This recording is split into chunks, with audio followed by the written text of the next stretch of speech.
Alam nyo ba guys, kung namamasukan kayo sa isang kumpanya o kung ikaw mismo ang may-ari ng kumpanya, mas lalong kailangan nyo ito. Especially when it comes to decision making. Dahil hindi mo pwedeng pairalin ang pagiging maemosyon mo lang.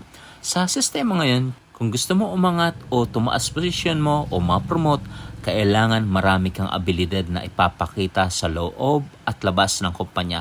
Dahil ngayon ay hindi na sapat ang IQ at kung anumang skills o kakayang meron ka. Dahil ang pinagbabasihan ngayon ay attitude na bukod sa tinataglay mong karunungan at kaalaman. Emotional intelligence counts more than IQ or expertise. At ang sabi pa ni Daniel Goleman dito sa librong ito, emotions are contagious. Ibig sabihin, ang emosyon natin ay nakakahawa, suggesting that our moods and emotions can spread to those around us. Ang conclusion nito guys, working with emotional intelligence provides valuable insights